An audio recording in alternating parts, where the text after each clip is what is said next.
Well, welcome to Weathering Life with Bel and Lee. And of course, we couldn't do the show without our amazing sponsors. And one of those is By the Yard. Now that it's getting a little cool, I have that fire table going at night on the deck. I have one of those too. It's so awesome. By the Yard, maintenance-free outdoor furniture.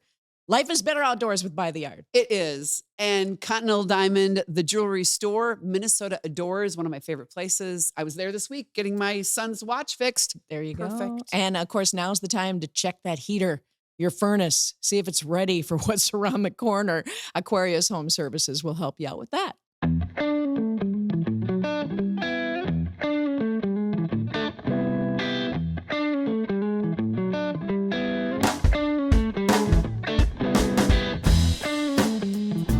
All right, we're back. Weathering Life with Bel and Lee. How are you? I'm doing good. And you know what? The last time we chatted, I was off bringing Tori to college. Yes. And then last week, you went to something that you love doing. We were up on Rainy Lake. Now, we talked about it before, about all the rules going to Canada and all that stuff. But I just want to say that if we caught a lot of walleye on the American side, International Falls, Voyager National Park, just an amazing, beautiful area. And did we have a week of weather?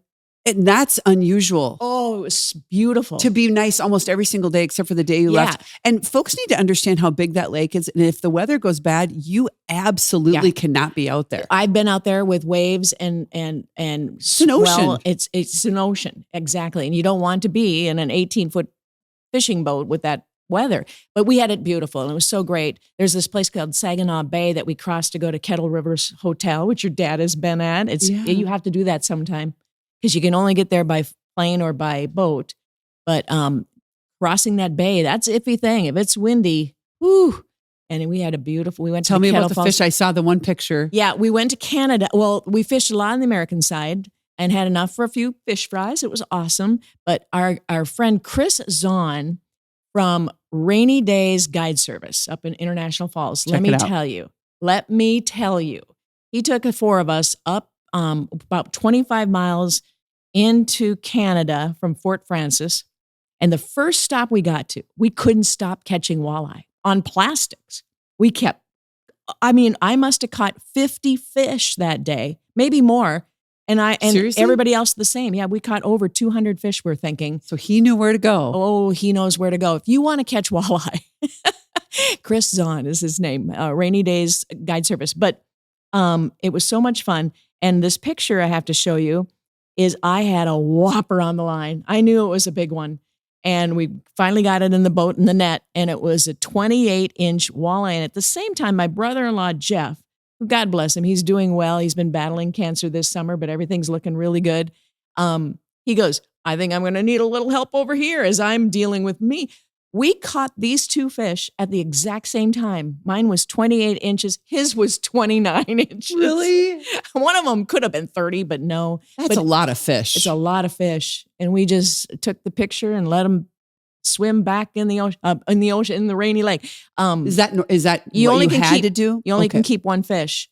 You can the whole day? Yeah. Oh, yeah. But if you like catching walleye, it's worth the thing. But you can. We had 5 people in the boat. You can have 5 fish. So you just get the 5 biggest that are closest to 17 3/4 inches. Like I said earlier in this show, it's centimeters. And you don't want to get caught with an 18-inch walleye when it's really 17 point something. Gotcha. Yeah. So had a blast. In Canada, it's centimeters. Yeah. Yeah. Voyager National Park. I can't say enough about. It's the hidden gem of Minnesota. And there's been so many fires up there. What was your experience with smoke? Only one day we had smoke. Okay. Other than that, you could taste it, you could feel it. Only one day. But our trip to Canada that day was beautiful. Oh, I'm so happy. This is something you do each year. It's a family thing. Yeah. Yeah. So if you haven't been up to this part of the world, you have to check it out. Kari, 16-month-old, I had him holding the pole with a bobber. His first fish was a walleye. It was only about, 10 inches long. But he caught a walleye. Well, that's a huge first fish. I think my first fish was like this big. Sunny. And, I had to kiss it and throw it back into Big Sandy when I was a kid. Yeah.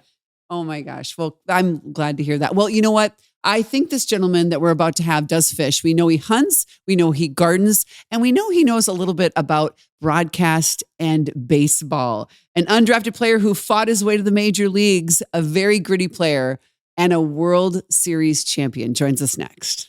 The Minnesota State Fair is almost here, and at By the Yard, it's their favorite time of the year. They love connecting with customers, sharing patio stories, showcasing what's new. For 30 years, By the Yard has offered premium, maintenance-free outdoor furniture built to last right here in Minnesota. Stop by their State Fair exhibit to explore fresh designs and rich new wood grain colors, or get a sneak peek at their showrooms in Woodbury, Maple Grove, or Jordan. With By the Yard, life is better outdoors. Continental Diamond, located in St. Louis Park, trusted by generations of Minnesota families, family owned and operated since 1981. And guess what? Voted best jeweler by Minnesota Bride magazine for 17 consecutive years. This is a place that I've gone into for decades. I love the people there. I love the service. They do such a great job. It's a destination that people seek out for life's biggest celebration. And they have an incredible selection in all price points. And they also fix anything that you have. And even you can sell gold there. There's so many reasons to go. Continental Diamond, the jewelry store Minnesota adores. Aquarius Home Services is your independent authorized Connecticut dealer, and this summer, give your home the clean, worry-free water you'll appreciate for years. Aquarius has extended their summer trade-in and trade-up sale through August, so now's the perfect time to trade in your old softener and save $500 on a new Connecticut system. Say goodbye to hard water, rust stains, and bottled water, and hello to softer skin, cleaner fixtures, and purified drinking water. Schedule your free water test at aquariushomeservices.com. Well, welcome back to Weathering Life with Bel and Lee. You know what? This is so exciting. We're very excited for our next guest. I have a tease. Yes.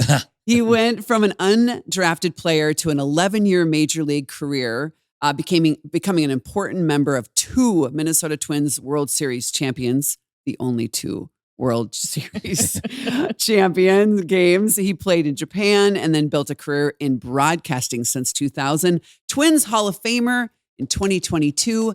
Dan Gladden joins us. Hey, Dan? Hey. Dan, it's so a so pleasure great to be here. Great that you're here. Yeah. The funny thing is we met because of Grow with Care, which is really kind of an interesting thing. And we'll talk about what he grows at his farm. And he actually brought a little bit of his produce. So thank you for doing that. Well, it's my pleasure. It's a hobby that, I got into. You have a farm like that, you start planting things, and I like playing in the dirt. I really do. It's fun. Whether it's a ball field or Yeah, that's true. So, a lot of people go back and think about the beginning of your career and how it started out just a little bit, not maybe the normal approach to becoming such an amazing player. And when you think back to that time and the tenacity you must have had to say, hey, guess what? I'm good enough and I'm going to be an amazing baseball player. And of course you were.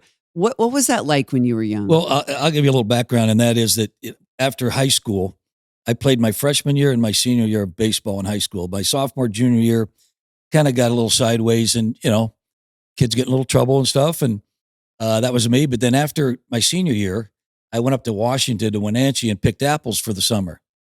And I said, well, I don't want to do this for a living, so I'm going to go back and go to college. So I went back to De Anza College, me and my brother. And then I ended up going to Fresno State, wanted to be a professional baseball player, was not drafted, and got in my El Camino and drove up and down the San Joaquin Valley where they had the Cow League. So they had Visalia, Modesto, Fresno, Lodi, and I would knock on the door and ask for a tryout. Wow. And some of them let me come out, and I'd take ground balls, take some batting practice with them, and they said, we'll get in touch with you. And the Fresno Giants said, come back tomorrow. Come back the next day. And what I found out was that they had the draft, and their big draft pick wouldn't sign. He was holding out, and he was an outfielder. Well, I was a shortstop. So every day I practiced at short. And finally, Bill Thompson got permission to sign me for like 10 days. And he said, can you play the outfield? I said, yeah, I can play the outfield. I don't have an outfielder's glove. So he called Chili Davis in. Chili was on our team. No way. He was a catcher. Oh, my goodness. So he goes, Chili, you got an outfield glove for Danny? He said, yeah. So we go to his locker, and he was a big draft pick. So he's got all the shoes, all the equipment. He's digging down in the bottom of his locker, and he pulls out this Wilson A2000 piece of crap glove. Would never use that. So he goes, yep, $20. Oh, $20. So I had to peel out $20. and I had a Wilson A2000 to go play the outfield. Best $20 you ever spent, I bet. Yes. I still hold it against him. Well, so if you're talking to young men and women that are going into professional sports and you talk about how you just knocked on Don't doors. give up. Literally, don't give up because you never know. That's right. Is today different though? It's a lot different. Yes, the draft is completely different. The way they scout players is completely different. They watch them on monitors. You can watch sports. I watch my grandkid on I don't know what it's called, Game Tracker or something. Yeah, Game Changer. Game Changer. How cool is that?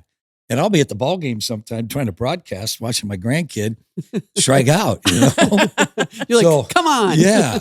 So it's changed in that way as to how they scout and go after the guys. The draft is, I think, only like maybe 20 rounds now.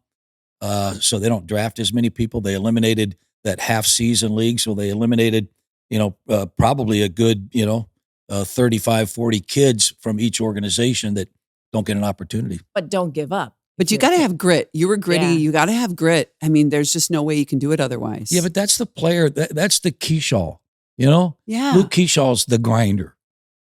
Cody Clemens, he's kind of a grinder, but he grew up, in his father's footsteps. You think Roger was watching him hit that ultimate grand slam? I know when he you're was. a kid like that, you grow up in a baseball atmosphere. As a little kid growing up in a stadium, it's not really overwhelming to you. And I think that Cody Clemens sits in a good place because, hey, he's seen it all. He's met all the people. So, but you talk about being a grinder. Some guys are, and some guys are given a ton of money early without even playing a game. And sometimes money can make somebody soft. So, and we've talked about this before. Like, so do you remember what your first major league paycheck, like what was it? I thought I was going to retire. When I came up to the big leagues, well, first of all, I made like $575 a month in the minor leagues at A-ball. And when I got to AA, I got like 1,100. And if I stayed there for like 60 days in a row, they would give me like a $500 kicker. Oh, okay. Again, a lot of money back then. So in Shreveport, Louisiana, I was making like $1,200 a month, and you live with 4 people, so your rent's kind of cheap. And you're playing baseball. Right? But in Shreveport, Louisiana, at Spar Stadium, that goes back to the 30s and 40s. Oh. They had the wood overhang, and you couldn't sit underneath it because if a ball would go up and hit it, the wood would fall through. Splinters. Yeah. So they wouldn't allow anybody to sit underneath there. But then, you go to Phoenix and you get a little bit more money. And then when you get to the big leagues, I think that when I first got there, the minimum, I think it was 60 grand maybe. And I thought, but you're playing baseball for a living. Playing baseball. Something you really want to do. Yeah. So now we're talking, what, $300 to $700 million contracts. I mean, what do you think? How do you think that changes, or how is that so different now with these? Well, what's changed is the industry. How can I afford to pay a guy $300 million, or how can I pay, a $10 million contract to this guy? How can I give him, like you said, those Ohtani money? It's because the industry is making that much money. These are businessmen that run baseball, that they make their money from other entities. This baseball ownership is just kind of a write-off and, fun money. But they make money, and that's how I can afford these players. Well, your career was so storied even before you became a Twin. But I mean, the fact that you were here for both World Series championships. And score the winning run. There's 7 of us. There's 7. 7 that won. Can you name them? Oh, Kirby. Yep. Kent. You. No, he wasn't on our team. Yeah, hold on. I had a list here, and I'm going totally cheating. Are you? No, I'm not going to cheat. So you got 3. Tell us. Those 3: Puckett, myself, Herbeck, Greg Gagne, Al Newman. Al. Who got the game-winning hit? 91. Larkin. And the last guy, number 25. Played right field, first base, utility player. Oh, God. Randy Bush. Randy Bush. Gene Larkin ended up being my son's baseball coach for a number of years. Oh, God, yeah. What a phenomenal coach he was, and what a leader. And I love that he's still in youth baseball, Yes. at least, you know. That's lovely. I love that. Oh, Okay, so memories. you did a few things in these games. You weren't just hanging out in these games. No. Of course, you scored the winning run in Game 7 of the World Yeah. Series. I mean, what if you think back to that day? And I know a lot of people can picture it in there. I can picture it. Yeah. Jeez. So what was it like running from third to home? Belinda, it started in Game 6 Okay, when Kirby Puckett hit the home run. Right to me in left And I'm gonna field, by the probably way. get It was right emotional. in front of me. seriously. I'm going to get yeah. emotional here because it's still real touching. When we went up to the clubhouse, you saw Jack Morris in front of his locker, and it was like, there's our horse. So You're in tears. I know Dan, because behind me. we knew with Jack on the mound, we had a great chance. So coming to the ballpark the next day, you knew you had Jack out there, and it was 10 innings of shutout baseball, some of the best baseball. And they kept him in. Yes. They kept him in. They don't do that anymore. No, God, no. You're at 100 pitch mark. So let's if go that. back. Your 10th inning. So the 10th inning, I was on deck when Paul Sorrento, and if you look at that, everybody had a chance to be the hero and win that game, not only on our team, but on their team. So I'm on the on-deck circle, and Paul Sorrento's hitting, and with the winning run on second base, and he strikes out. So I take my helmet, my bat, my batting gloves, and I go put it right there. I go, I'm leading off the 10th. So when I went out there, Jack Morris had like a 7-pitch 10th inning. Oh, So wow. it was a quick coup. So Thank goodness. I How came does he running do in. that There's in my 10? helmet. There's my bat. I'm ready to go. Pena's on the mound. First pitch fastball. That was his scouting report. I looked first pitch fastball. And I tell you, my bat must have been broke prior to that because I hit that thing right on the screws and it broke right in half. Didn't splinter. It broke right in half.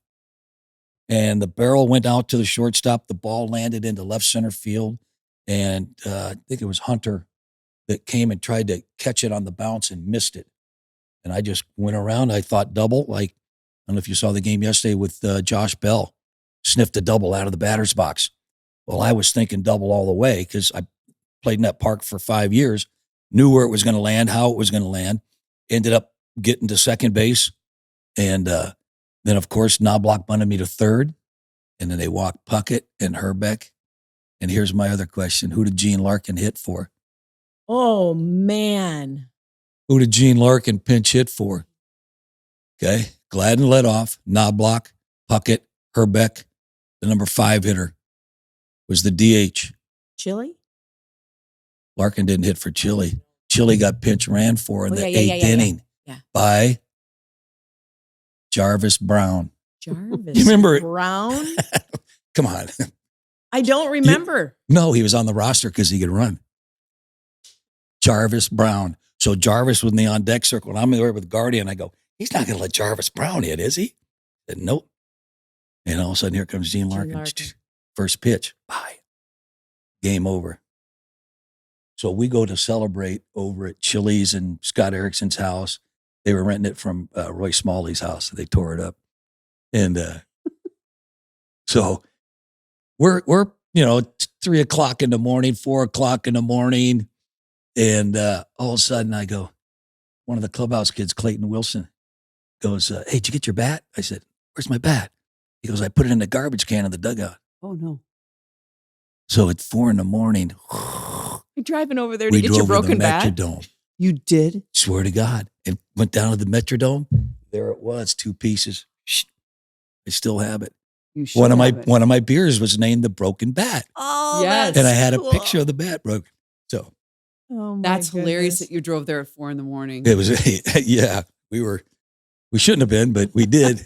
Talk about the emotion that you just had Ugh. when you started to talk about it. Was it Kirby? Is it It was everybody? Yeah. Everybody just the Kirby had that catch up against the plexiglass. right? He hit the home run. And, like I said, when we went back up in the clubhouse, because, we won the first 2 at home. We dropped the 3 there in Atlanta. And we came back, won game 6. And the games just seemed to get better and better and better, at least at our park. And then I remember trying to think who led off, but Brian Harper was our catcher. And it might have been Lonnie Smith. And he walked up to start that game and he shook his hand. And that's something that is taboo, but he did it and it was quite cool. Wow. Wow. 1-0. Yeah. It's crazy. One I love nothing. that you just brought us back there. I know. My tiny little memory from the World Series is in '87. I was a freshman in college and down in Mankato before I transferred to Madison. And a friend of mine got tickets, literally the top row of center field behind Kirby But who Puckett. cares? Game 7. Yeah. Oh. Game 7 Oh, in yeah. '87. And so, of course, obviously, remarkable. Even being up against the top of the dome, it didn't matter. And I remember afterwards, we went to Champs on West 7th, and we walk in, and everyone's obviously just freaking out. And we're like, we were there. They're like, no, you weren't. And we pull it out, we were there. And I just remember just being so proud that I had these darn stupid tickets that my girlfriend Stacy got for me. And so Stacey, how thank you. loud it was. Oh, God. How loud. Even I was there the night you guys came back to that packed Metrodome. Yes. 60,000 When people. we came back from Detroit. When you came back Remember from Detroit. that? And you're going to the World Series. You haven't even played a game in the World Series. And we were there and everybody was as Oh. emotional. It I mean, was. The crazy. sad truth, other than the Lynx, since then, no one has won any world No, championships. I know. So, I mean, gosh, You when know- is that going to happen? Well, we want it to happen, but at the same time, in the back of our minds, we're going, "No, we want to be the champs. Hold it. Take your time." Oh, But yeah. you talk about that's one of the more emotional and one of the highlights. You talked to a lot of the players on that '87 team because when we were in Detroit and we clinched, we're on the plane and we're coming home. We get on the bus and somebody said, "Hey, we got to stop by the Metrodome." We're going, "Hell no, we we want to go home." They go, "No, we're gonna." There's just something going on. Yeah, 55,000 people. Oh, it was crazy. It drove there Yes. and got in there. And how we got word of it. Because Man, back I don't then, know where social I was. media. I was watching the game at the Madcapper down in downtown Stillwater, and then somebody said, everybody's going to the Metrodome. Yeah. I go, who? Why? Everybody? Well, let's go. And we all got in the car and we went to the Metrodome.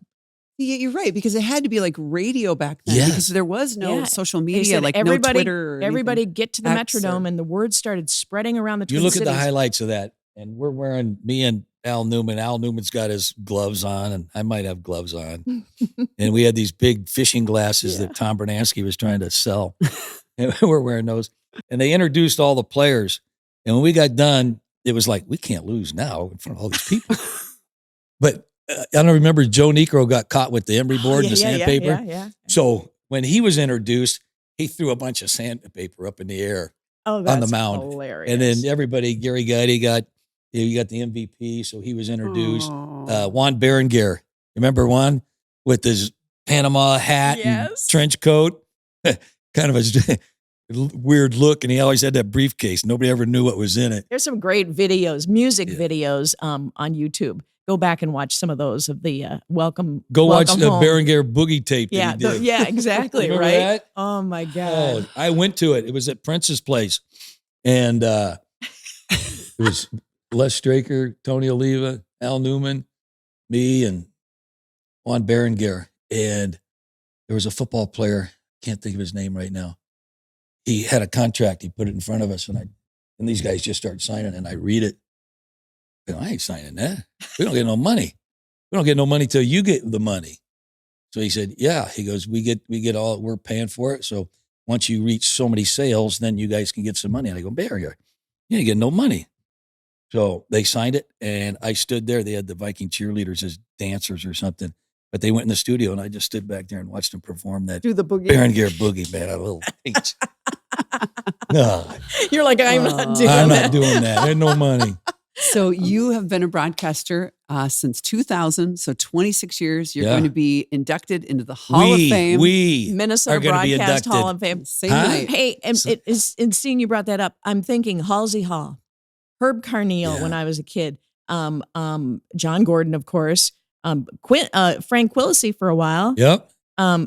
The transition of going from a pro athlete, what did you think? Oh, boy. And more, we're going to talk about that too with your beer and your gardens and stuff and your farming. But the transition of going from a pro athlete, did you know you were going to go into broadcasting? Did you know that? No, when I got done playing, I came back from Japan, and then they had the lockout where replacement players. So, and I had like 11 years in. I was in Arizona, and I said, you know what, I'm done. I could have continued to play. Came home, and the biggest thing I wanted to do was teach my kids to water ski, because we grew up on water. We were water skiers. We thought we wanted to be professional water skiers. So I took my kids over to Bryant Lake and got them up water skiing. I said, perfect. So I accomplished that. But I got into scouting afterwards. For the Twins? Nope. They went, no. No, they no. I went with the Colorado Rockies. Okay. Bob Gebhardt was the assistant general manager. He was now the general manager of the Rockies. So I was their advanced scout. So I got to go and whatever team they're going to play next, I would go scout them and then write a big report and send it in to them. I did that for like 5 or 6 years. And then I got a job with the Giants as a roving instructor. And I really enjoyed that. But you had to throw batting practice. And by then my arm was shot. I got tired of taking a shot. You definitely wanted to stay in baseball. I did. Yeah. I did. So I went home and had surgery, thinking, okay, that's going to fix that. We go to Twins Fest. And I was at the Metrodome when it was really rocking there. And they go, hey, Danny, will you be a broadcaster? I go, what? Who's going to teach me? And he goes, nobody. This is Dave St. Peter. He goes, we just want you to be yourself.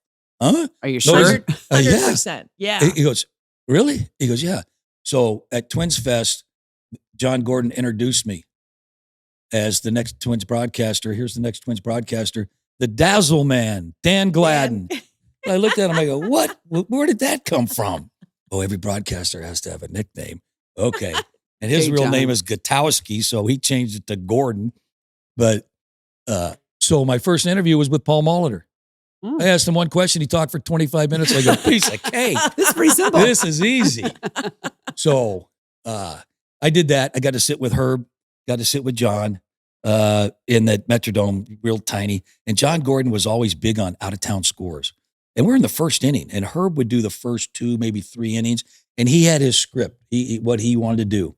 And I figured that out early. Well, John would hand these Post-its to me to give to Herb. And they were out-of-town scores, Angels, A's, da-da-da, third inning, da-da-da. So I would hand it to him, and Herb would take it and put it on top there. And he would never use them. And then finally, Gordon, he handed me another one. I went, you give it to me. So, and Herb would crinkle them up, get rid of them. But that was one of John's trademarks, is the out-of-town scores. You like that part of it. Just fill time. What's your trademark? I don't have one. Silence. I like the game breathe. You know, I like, that's good. I have him turn, I ask him to turn the crowd mic up because I want to hear the crack of the bat on the ball. That's what I want to hear. I don't want to, you know, if you're listening in your garage, you want to hear the crack of the ball. You do. You want to hear the crack of the ball. Then you pick it up as to the action with the ball. What are your, I mean, obviously you can't even compare the Dome to Target Field, but like, wow, how wonderful. Outdoor baseball in Minnesota. Yeah. I think we're in our 11th or 12th year in that beautiful park. Yeah. And you get to work in that beautiful park. Beautiful. Yep. And you enjoy it. You know, there was times that, you know, when we would go to the Metrodome and it would be 85 degrees out, you'd come off the lake and you're going, God, I wish we were playing outside. And then there was times where it was storming. And one thing about the Metrodome, fans from the 5 states could come and know they were going to see a game. Yeah, now, there's no washouts. Yes. Now they go, we drive down there, it might get rained out, you know. But that's still true. Outdoor baseball, it's one of the prettiest ballparks. They really did a fine job in constructing it. They did look at putting a roof on it. I think it was like an extra $100 million, but the railroad track is right behind us on the north side there. And Jerry Bell couldn't get them to move the track, reroute it somewhere. So Couldn't do it. I love that it's outside. At Target Field, I know what my favorite moment is because it just happened. $2 beer? After the $2 beer. That was number 1. My number 2 favorite, and it was the hottest game I've ever been to in my life. Oh, my. Is the Clemens home run. Yes. The Grand Slam? Oh, my God. Yeah. I was sitting right behind the Twins dugout. I couldn't believe, half the crowd probably left at the top of the 9th. I told everybody, we can't leave because this is going to be the game we're going to be talking about. And because my brother-in-law is going through some cancer. I said, we're going to say that this is the summer that you battled cancer. You survived that. And they're going to hit a grand slam and we're going to win. I said that at the top of the 9th. Really? 03. Wow. And I couldn't believe it. We're just like, and then they're all going, Lee called it. Lee called it. And you also caught this ball. I know. This is one of my balls. Right? I know that I caught. But, it bounced on Did you the catch chair. it or pick it up off the ground? I tried one time, Dan, to catch a ball coming, and it hit my hands, and I thought I broke my hands. It wasn't a line shot either. Just a pop up could be really brutal. What did you think about just earlier this month, the Netflix special down in Iowa? Oh, that was pretty good. You talking about the game that we played down there? First of all, everybody was kind of a little upset that, it's going to be a long day. We're going to fly there. The weather, because if we had to land and then had to take an hour bus ride to the ballpark, and it was cool because you're on these windy roads. Yeah, it's the field of dreams, the corn from the movie. If you build it, they will come. Yeah. Oh my gosh. I think that movie's 40 years old. Oh yeah, probably. But when we're driving and all of a sudden you just come around the corner and there's the ballpark on the middle of nowhere. And we go, wow, this is pretty cool. And they built this new ballpark. They're going to have some wood bat leagues play in it. The Saints played in it the day before. But just how they built it, it's got the wood trim on the fences and the backdrop. Just looks old. Oh my gosh. Doesn't it look and cool? the rain stopped. It was perfect. And then Schwarber first, it's the home run, 1-0. No. He had 2 home runs. Yeah, it wasn't a good game for it wasn't the Twins, a good game, it was but cool. It was a great experience. And where we broadcast from, we were right on the umpire. We were right almost in the batter's box. So it was really, really cool. Yeah, obviously experience of a lifetime, really. It was. Because you don't know if the Twins will be back there for a long time. We don't know. Yeah. They said that it's going to be the Kansas City Royals and the Boston Red Sox next year. Oh. And what I found out is what they do is they like to take that, because the Twins not having a home game at Target Field against the Phillies, that was a big draw. Well, you go down there, they only had holds 10,000 people. Yeah. So they might have lost some money, but they didn't because Major League Baseball would give them the makeup of what they would have had at home. And plus Netflix pays. I big bet they money. did. I bet they did. So obviously, baseball player.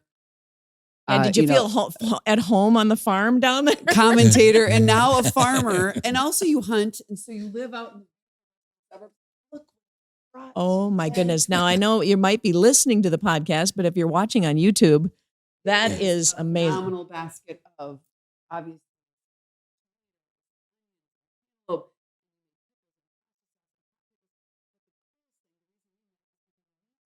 Yes. They're very expensive to buy and hard to grow. So tell me about the hops. Well, the hops was just something that I was a craft beer drinker and I used to go to all these breweries around, the country and go to Colorado and Bend, Oregon. And beautiful, right? Yeah. Yes, I gotta take a picture. The Chutes brews 90% of their beer with the cones. It's called a wet brew. Not a lot of people do that. They pelletize these. They'll crush them down and make them into little tiny pellets. And that's how they brew beer with the pellets. And I wanted the wet hop, so I got my brewmaster from Unmapped, Derek, who was at Surly and came over here and now owns Unmapped. So I just, me and a buddy put a bunch of, and my daughter wanted it all natural, okay? No spray, or all organic. So I had to go in the woods and buy and pull out dead trees and put the coconut twine around and build all the trellises and did that. And after a couple of years, those trees rotted out and fell over. So I had to go, I'm not going organic. I went and got some telephone poles and sunk those and then did a little bit better job, added some more rows.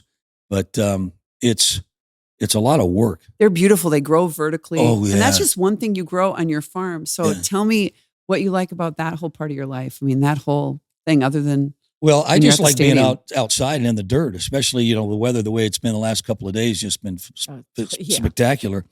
But, just growing the vegetables, cantaloupes, watermelon, if as pretty as this is, you should come in my house where I got fans going to make sure that everything stays fresh. It is so pretty. Well, you walked in, you go, wait till you taste that melon. Oh my God. Really? It's awesome. That is so. And what we do is we'll take the seeds out of here and we'll dry them, put them in a Ziploc baggie, and those are the seeds that are planted the next year. That's awesome. Oh, that's wonderful. Yeah, it's really cool. But as a matter of fact, I'm going home to make some salsa.